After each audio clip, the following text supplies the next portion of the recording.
Fair Use Daily Reflections. This is a book of reflections by AA members for AA members. July 5th. A New Direction.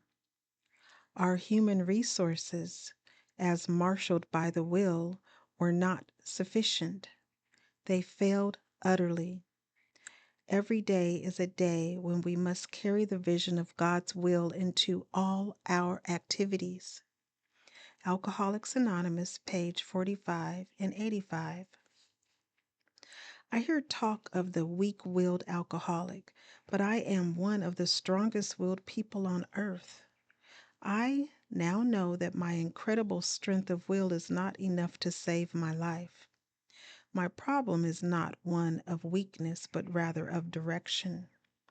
When I, without falsely diminishing myself, accept my honest limitations and turn to God's guidance, my worst faults become my greatest assets. My strong will, rightly directed, keeps me working until the promises of the program become my daily reality. Courage to Change, One Day at a Time in Al-Anon, July 5th. I think the word detachment is often misunderstood. For me, detachment is the freedom to own what is mine and to allow others to own what is theirs. This freedom allows me to keep my own identity and still love, care about, and identify with the feelings of others. In fact, I believe that the degree of our humanity can be measured by our ability to know another person's pain and joy. I have been practicing the principles of Al-Anon to the best of my abilities for a long time. But when someone in the fellowship shares about having a difficult time, I can go right back to day one. I no longer live with that type of emotional pain, but I can feel theirs.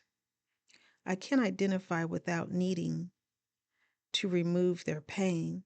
To me, that is an Al-Anon success story.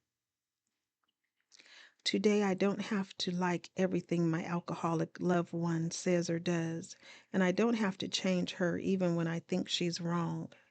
I continue to learn how to care without taking everything personally.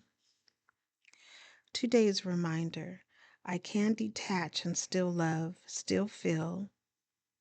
I can learn to take care of my own business while allowing others to tend to theirs. Today I can detach without losing compassion. There is a quote from George Herbert, and it reads, "Love your neighbors, yet pull not down your hedge."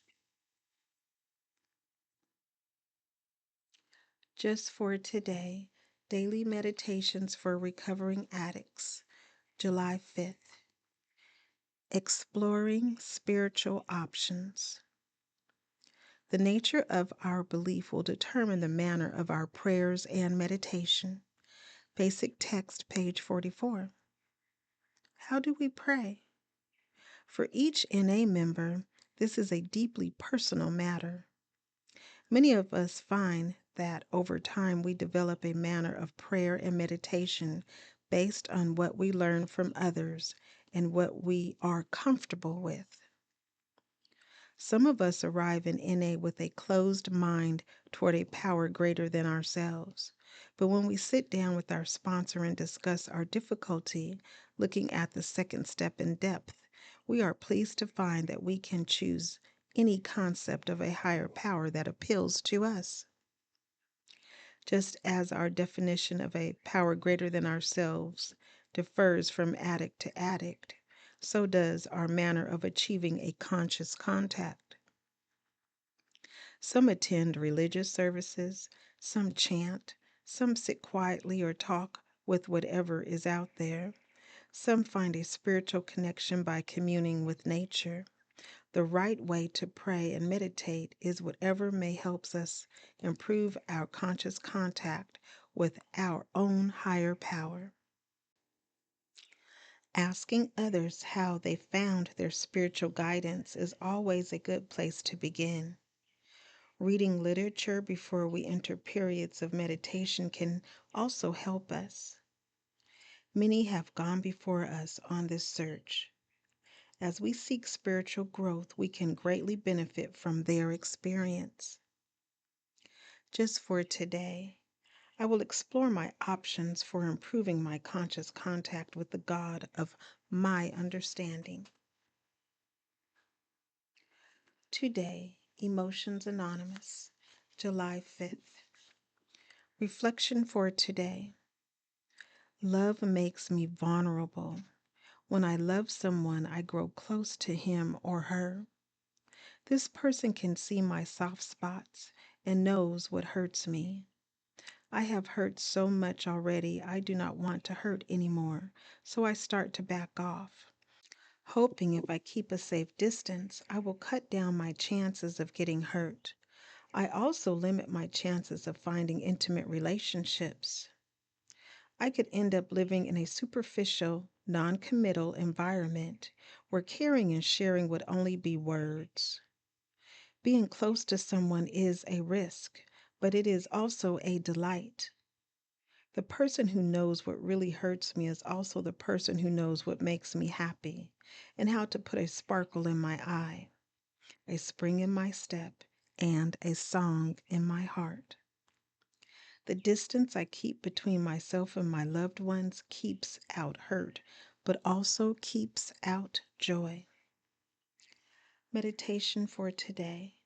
Give me the courage to get close enough to take a chance on getting joy into my life. Today I will remember I can keep out hurt, but I can also keep out joy.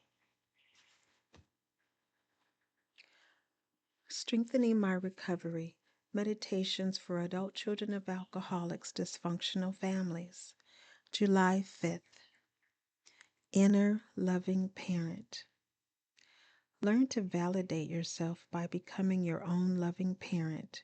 BRB page XXIV. In ACA, we pay attention to how we talk to ourselves in our heads. Mindfulness helps us to stop those thoughts that say, "What's wrong with me?" and replace them with, "I have a lot of things going for me. I am amazing." As we work our program and make progress, we become our own loving parent and learn to take care of ourselves by affirming our growth. It seems second nature for us to be critical of ourselves, even about our recovery work. We can tell ourselves that we aren't doing it right, or it's taking us too long, but when we see children learning to read, is it okay to criticize them along the way? Or do they need to hear encouragement and support and have someone say positive things like, "Outstanding, you're doing great, keep it up"? Most of us didn't hear these words in our dysfunctional families, but we can learn to say them to ourselves now. Our inner loving parent can tell us some of the most wonderful words a parent can say to a child. Words a child remembers for a lifetime. Words that help a child know they are okay the way they are. "I love you and I'm proud of you." This is what we've been waiting to hear. The affirmation reads, "On this day I will capture positive moments, feel proud of myself for the work I am doing, and tell myself I am loved for who I am." Please like, share, subscribe, and remember that you are not alone, that recovery is possible one day at a time, and the most of all, be the you that you are created to be.